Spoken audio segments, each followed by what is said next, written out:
ဒီကနေ့ဆက်လက်တင်ဆက်ပေးခြင်းနဲ့စောင်းပါတစ်ပုဒ်ကတော့ကုလာချိုးရေးသားတဲ့အာနာတီမြဲအောင်မိတို့မိပုံကြံဆောင်လာခဲ့တဲ့နည်းဆိုတဲ့စောင်းပါတစ်ပုဒ်ပဲဖြစ်ပါတယ်လက်ရှိမှာလာမဲ့ရွေးကောက်ပွဲနဲ့ပြည်တွင်းပြည်ပကိုလိန်ညာလှည့်ပြားပြီးတရားဝင်ဖြစ်လာအောင်လုပ်နေတဲ့အကြောင်းများကိုသာအာယုံထားပြောဆိုနေကြပေမဲ့မင်းအွန်လိုင်းလူမျိုးကအဲ့ဒီလိုရွေးကောက်ပွဲလုပ်နိုင်တဲ့အထိ9နှစ်တာမိတို့မိပုံဖြတ်တန်းလာခဲ့ရတဲ့နည်းဆိုတာကိုမျက်စိရှမ်းကြသည်ကများပါတယ်။ယင်းနဲ့ပတ်သက်လို့ဝါရှင်တန်ရှိ Stimson Center မှမြန်မာမဟာဗျူဟာနဲ့မူဝါဒရေးရာ Institute မှကိုနိုင်မင်းခန့်ရဲ့သုတေသနပြုချက်ကိုတင်ပြထားတာကိုကောက်နှုတ်ပြန်လဲတင်ပြသွားပါမယ်။မင်းအွန်လိုင်းအာနာတီမြဲရေးအတွက်အကြီးတန်းအရာရှိပိုင်းစီမံခန့်ခွဲမှု elite management နည်းဗျူဟာကိုတွက်ချက်ကျင့်သုံးနေပါတယ်။ရည်ရွယ်ချက်မှာအကြီးတန်းအရာရှိများရဲ့မကျေနပ်မှုများကိုလျှော့ချရန်နဲ့အာဏာလူပွဲများအကျိုးတင်ကာကွယ်ရန်ဖြစ်ပါတယ်။အာဏာရှင်စနစ်မှာအာဏာတည်ငြိမ်ရေးဟာထိပ်တန်းခေါင်းဆောင်နဲ့၎င်းရဲ့အတိုင်းဝိုင်းကိုမိတို့စီမံခန့်ခွဲတဲ့အပေါ်မူတည်ပါတယ်။သူဟာနှိမ်နင်းမှုတစ်ခုတည်းကိုသာအာမပြုပဲစီယုံခြင်းအကျိုးခံစားခွင့်ပေးခြင်းတွေးခွဲခြင်းနဲ့လိုအပ်ပါကဖိအားပေးခြင်းစတဲ့နည်းလမ်းများကိုပါပေါင်းဆက်အသုံးပြုပါတယ်။ဘုံနေဝင်းကလည်းထို့သို့ကျင့်သုံးခဲ့ပါတယ်။ဘူစောမောင်ကဘူတန်းရွှေလက်ဆောင်ထပ်လာတဲ့ဘိုခင်ညွတ်နဲ့အာနာများစူးစီးလာတဲ့တိုင်းမှုများကြားမထိန်ချုပ်နိုင်ခဲ့လို့ကံမကောင်းအကြောင်းမလားဖြစ်ခဲ့ရပါတယ်။ဘူတန်းရွှေကတော့၎င်းကိုစိန်ခေါ်လာနိုင်တဲ့တိုင်းမှုများဖြစ်တဲ့ထွန်းကြီးမြင့်အောင်ကျော်ပါတို့ကိုအကျိုးမြတ်များစွာရရှိနိုင်တဲ့ဝန်ကြီးဌာနများကိုရွှေ့ပြောင်းပေးခဲ့ပါတယ်။ထိုပုဂ္ဂိုလ်များ၎င်းတို့ရဲ့လက်အောက်ခံတပ်များနဲ့အဆက်ဖြတ်ပေးလိုက်ခြင်းလည်းဖြစ်ပါတယ်။အစစ်မြင့်ရရှိပိုင်းစီမံခန့်ခွဲမှုနီလန်းဟာမလုံးပေးခြင်းဖိအားပေးခြင်းတို့ပေါင်းဆက်ထားတဲ့တွက်ချက်ချီးကပ်မှုဖြစ်ပါတယ်။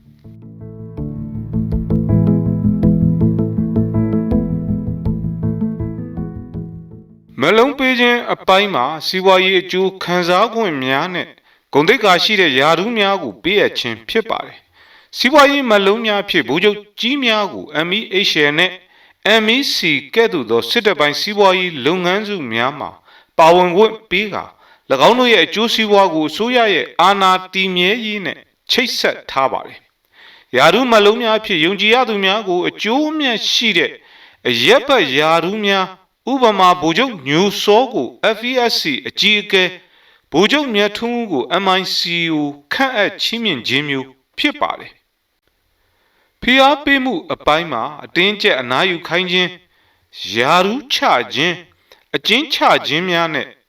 တန့်စင်ဖယ်ရှားရှင်းလင်းခြင်းများပါဝင်ပါတယ်။ဖယ်ရှားပြစ်ရမှာပုဂ္ဂိုလ်တူတယောက်တည်းကိုသာမကပဲ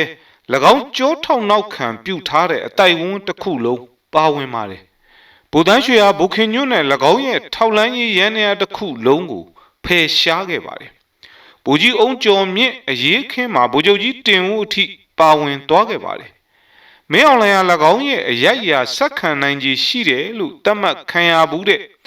မိုးမြင့်ထွန်းအပါဝင်စိုးထွန်းနဲ့ရန်အောင်စိုးတို့အားအဂတိလိုက်စားမှုနဲ့ဖမ်းဆီးထောင်ချခဲ့ပါတယ်။လက်ရှိစစ်အုပ်စုခေါင်းဆောင်လက်အောက်မှာစီဝါရေးနဲ့စီယုံသိမ်းသွင်းခြင်းနဲ့ကွန်ရက်အလိုက်တုတ်တင်ရှင်းလင်းခြင်းတို့ပေါင်းဆက်ကျင့်သုံးလာပြီးတစ္ဆာခံယူမှုနဲ့ကြောက်ရွံ့မှုတို့ကို၎င်းအာဏာတည်မြဲရေးရဲ့အဓိကကြောရိုးများဖြစ်တည်ဆောက်လာပါတယ်။အချို့အရာရှိကြီးများကိုအနားယူခိုင်းပြီးဘေးဖယ်ထုတ်မယ်ဆိုက၎င်းအားမုန်းတီးမှုများဖြစ်လာနိုင်တဲ့အတွက်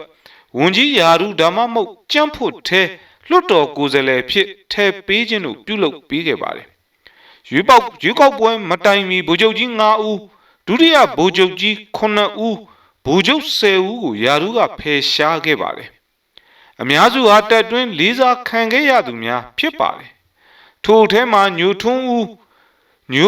ဟာဝန်ကြီးချုပ်ယာရုပေးခဲ့ပြီးစစ်ရေးနဲ့ထောက်လှမ်းရေးအကြီးခဲ့ပြစ်တစ္ဆာကံများရရှိလာတဲ့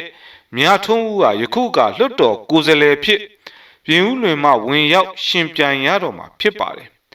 အကယ်၍ထို့သောမလုံးများကိုမပေးပါကဩဇာကြီးမားပြီးကိုယ်ပိုင်ကွန်ရက်ရှိတဲ့အရာရှိများ၎င်းရဲ့အာဏာကိုစိန်ခေါ်လာနိုင်ခြင်းသို့မဟုတ်အတိုက်ခံများကိုစီယုံလာနိုင်ခြင်းတို့ဖြင့်နန်းတွင်အာဏာသိမ်းပွဲအထိဖြစ်လာနိုင်ပါတယ်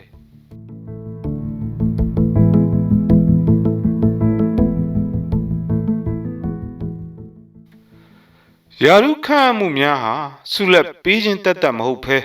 အထက်ပါရန်ရများကိုရှော့ချရန်နဲ့၎င်းတို့ရဲ့အကျိုးစီးပွားများဟာမိမိဆက်လက်အုပ်ချုပ်နိုင်မှုနဲ့ဓာတ်ရိုက်ချိတ်ဆက်နေတယ်လို့ခံယူလာအောင်စနစ်တကျဆောင်ရွက်ထားတဲ့အစီအမံများဖြစ်ပါတယ်စစ်မြေပြင်မှာအားပြော့အရေးနှိမ်လာနေမှုကြောင့်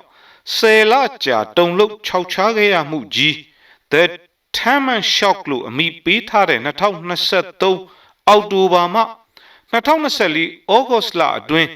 စစ်တိုင်းဌာနချုပ်တစ်ခုအခြေစိုက်စခန်းပေါင်း146ခုနဲ့မြို့ပေါင်း85မြို့ကိုလက်လွတ်ဆုံးရှုံးသွားခဲ့ရပါတယ်စစ်တပ်အတွင်းစိတ်ပြက်လက်ပြက်ဖြစ်လာပြီးမင်းအောင်လှိုင်ရဲ့ဥဆောင်မှုကိုမကြည်မနှက်ဖြစ်လာကြပါတယ်ထို့အတွက် Carrot and Stick ဟာပို၍အရေးတကြီးကျင့်သုံးမှုလိုအပ်လာနေပါတယ်ရွေးကောက်ပွဲပြီးမှမင်းအောင်လှိုင်အတွက်အချက်နှစ်ချက်ပြည့်စုံဖို့လိုအပ်နေပါတယ်ရင်းကအာဏာအပြောင်းအလဲအောက်မှာစစ်တပ်ရဲ့အကျိုးစီးပွား၎င်းရဲ့ကိုယ်ပိုင်အကျိုးစီးပွားနဲ့စီးပွားရေးလုပ်ငန်းများရဲ့အကျိုးစီးပွားတို့ကိုလုံလောက်စွာကာကွယ်ပေးနိုင်ရေးနဲ့အာဏာကိုစိတ်အေးလက်အေးခွဲဝေပေးနိုင်မဲ့ယုံကြည်စိတ်ချရတဲ့အရက်သားများရှိနေရည်တို့ဖြစ်ပါတယ်ထိုချက်များနဲ့ပြည့်စုံရန်လက်ရှိကျန်းဖို့ခေါင်းဆောင်ပိုင်းနဲ့နိုင်ငံရေးပါတီများကိုယုံကြည်၍မရသဖြင့်၎င်းရဲ့အတွင်းစည်းထဲမှာအချို့ကိုကျန်းဖို့ထဲကိုထည့်လာခဲ့ပါတယ်မင်းအောင်လှိုင်ဟာရေတူအတွက်မဟုတ်ဘဲရေရှည်အာဏာကိုစုပ်ကိုင်ထားနိုင်ရေးအတွက်ရည်ရွယ်ခဲ့ခြင်းဖြစ်ပါတယ်အရက်ဘတာမကစစ်တပ်အတွင်းမှာလဲစတုထမျိုးဆက်ဖြစ်တဲ့အရာရှိငယ်များကိုယာရုတိုးမြင့်ပေးလာပါတယ်စစ်တပ်ကိုတီဆောက်လာတဲ့ကြိုးထောက်နောက်ခံပြုကွန်ရက်များ Patron Client Network မှာနှဆိုင်စွာအမြင့်တွယ်နေတဲ့အရာရှိများဟာယခုအခါစစ်တပ်ရဲ့အနာဂတ်ကိုပုံဖော်မဲ့နေရာများမှာရောက်ရှိနေကြပြီဖြစ်ပါတယ်။ယခင်ကဒုတိယဗိုလ်မှူးကြီးအဆင့်ရှိသူများဟာဗိုလ်ချုပ်ကြီးဒုတိယဗိုလ်ချုပ်ကြီးအဆင့်နဲ့ပူးတွဲစီဦးစီးချုပ်များဗိုလ်ချုပ်ရာထူးဖြင့်တိုင်းမှုများဖြစ်လာပါတယ်။ဥပမာကျော်စွာလင်းဆိုကမင်းအောင်လှိုင်ကာချုပ်ဖြစ်လာချိန်မှာဒုတိယဗိုလ်မှူးကြီးအဆင့်သာရှိပင်မဲ့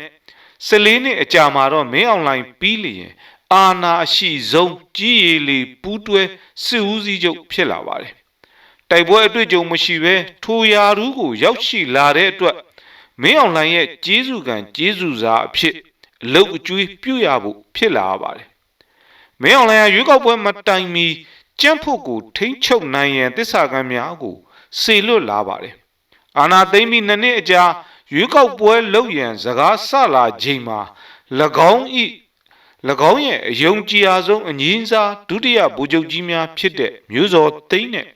အောင်စိုးတို့ကိုပါတီထိပ်တန်းခေါင်းဆောင်များဖြစ်ထည့်သွင်းခဲ့ပါတယ်။ယခုအခါမှာတော့အငြင်းစားယူသွားရတဲ့ဗိုလ်ချုပ်ကြီးများဒုတိယဗိုလ်ချုပ်ကြီးများဗိုလ်ချုပ်များမဲဆန္ဒနယ်မြေအသီးသီးမှအရွေးခံကြရတော့မှာဖြစ်ပါတယ်။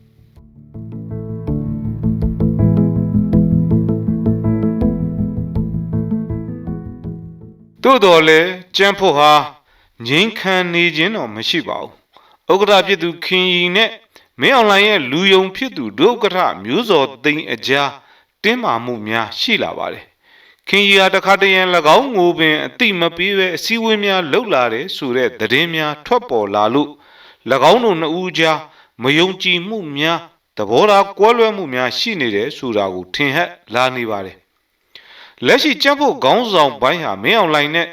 စစ်တပ်မတိမ်မယိမ်းလောက်ရှိနေကြလို့မင်းအောင်လှိုင်အဖို့၎င်းလူများမပါကဩဇာမညောင်းနိုင်ဖြစ်နေပါတယ်ကျန်းဖို့ခေါင်းဆောင်ပိုင်းကို၎င်းရဲ့ယုံကြည်စိတ်ချရသူများနဲ့ထိန်းချုပ်ထားနိုင်မှသာစိတ်ကြိုက်အတုံးတော်ခံနိုင်မဲ့နိုင်ငံရေးလက်ကင်တို့တစ်ခုဖြစ်လာမှာဖြစ်ပါတယ်လက်ရှိမှာတော့အာဏာအကူးပြောင်းဟာချောမွေ့လာနိုင်ပွေမရှိပါဘူးတ တက်ကြီးပိုင်းအဆင့်မြင့်အရာရှိဟောင်းများဟာ၎င်းတို့ရဲ့နိုင်ငံရေးဆိုင်ရာဩဇာအာဏာကိုတိတိတသားရှော့ချပစ်မဲ့မျိုးဆက်သည့်အပြောင်းလဲကိုခုခံဆန့်ကျင်မယ်လို့မျှော်လင့်ရလို့ဖြစ်ပါတယ်။လာမယ့်ရွေးကောက်ပွဲများဟာနိုင်ငံရေးအခင်းကျင်းတစ်ခုတတ်မဟုတ်ဘဲအကြမ်းဖက်စစ်အုပ်စုခေါင်းဆောင်ပိုင်းမှရှေ့လျှောက်ဆက်ပြီးတော့အုပ်စီးထားနိုင်ရန်ပုံမူကျယ်ပြန့်တဲ့အဆင့်မြင့်ရရှိပိုင်းစီမံခန့်ခွဲမှုနီးဗျူဟာရဲ့တစိတ်တစ်ပိုင်းဖြစ်ပါတယ်။တော်လှန်ရေးအင်အားစုများနဲ့နိုင်ငံတကာအသိုက်အဝန်းနှစ်ခုစလုံးဟာရွေးကောက်ပွဲအားတရားဝင်မှုရရန်ကြိုးပမ်းနေသည်ဆိုတာထက်ကျော်လွန်ပြီးစစ်တပ်နဲ့နိုင်ငံရေးနယ်ပယ်အတွင်းဖြစ်ပေါ်နေတဲ့ပုံမူနှဆိုင်သောအပြောင်းလဲများကိုအာရုံစိုက်တင်ပါတယ်။ထိုအပြောင်းလဲများဟာနိုင်ငံရဲ့အာဏာရှင်ဆန်တဲ့အနာဂတ်ကိုပုံဖော်သွားမှာဖြစ်သောကြောင့်ဖြစ်ပါတယ်။မင်းအောင်လှိုင်ရဲ့အစစ်မြင့်အရာရှိပိုင်းစီမံခန့်ခွဲမှု elite management ဟာစစ်တပ်ရဲ့အတွင်းရေးတတ်တာမဟုတ်ပါဘူး။ယင်းဟာတော်လှန်ရေးအင်အားစုများလှုပ်ရှားဆောင်ရွက်ရမယ့်ပတ်ဝန်းကျင်ကိုပုံဖော်ပေးလာပါတယ်။ထို့ပြင်ဒီမိုကရေစီအင်အားစုများကိုထောက်ခံရန်သို့မဟုတ်အာဏာရှင်အစိုးရရဲ့လှုပ်ဆောင်ပုံကိုကြိုတင်မှန်းဆရန်အတွက်ပြင်ပအဖွဲ့အစည်းများအနေနဲ့မိတို့ချီးကပ်ဆောင်ရွက်ရမယ်ဆိုတာကိုလည်းလမ်းညွှန်အဖြစ်သိရှိလာနိုင်ပါတယ်။ထို့ပြင်မြန်မာနိုင်ငံရဲ့အာဏာရှင်အခင်းကျင်းမှာရှိနေတဲ့အန္တရာယ်များနဲ့အခွင့်အလမ်းနှစ်မျိုးလုံးကိုပုံမူလက်တွေ့ကျကျသုံးသပ်နိုင်မှာလည်းဖြစ်ပါတယ်။ပြည်သူတို့ရဲ့ခုခံတွန်းလှန်စစ်မုတ်ချအောင်ရမယ်